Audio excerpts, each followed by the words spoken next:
अस्सलाम वालेकुम रहमतुल्लाह। भाइयों, आज आपको बताने लगा हूँ कि गाय सेक्स के बाद या लड़कों के साथ बदफेली के बाद अल्लाह सबको बचाए इससे।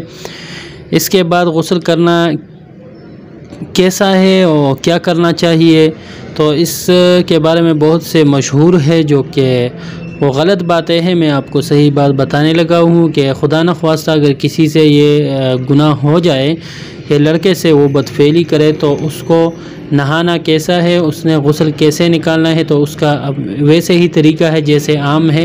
जैसे एहतिलाम हो जाए या बीवी से मिलाप हो जाए, उसका यह है कि 3 बार आपने मुंह में पानी डाल के गरारे करना है। 3 बार आपने नाक में पानी डालना है ताकि ये हड्डी तक आ जाए और उसमें वो तुरशी से महसूस हो जाए। और इसके बाद सारे जिस्म पर पानी डालना है, सारे जिस्म को तर करना है। बस यही है, ये 3 इसमें फ़र्ज़ है। मुंह में पानी डालना, नाक में डालना, सारे जिस्म पर पानी डालना।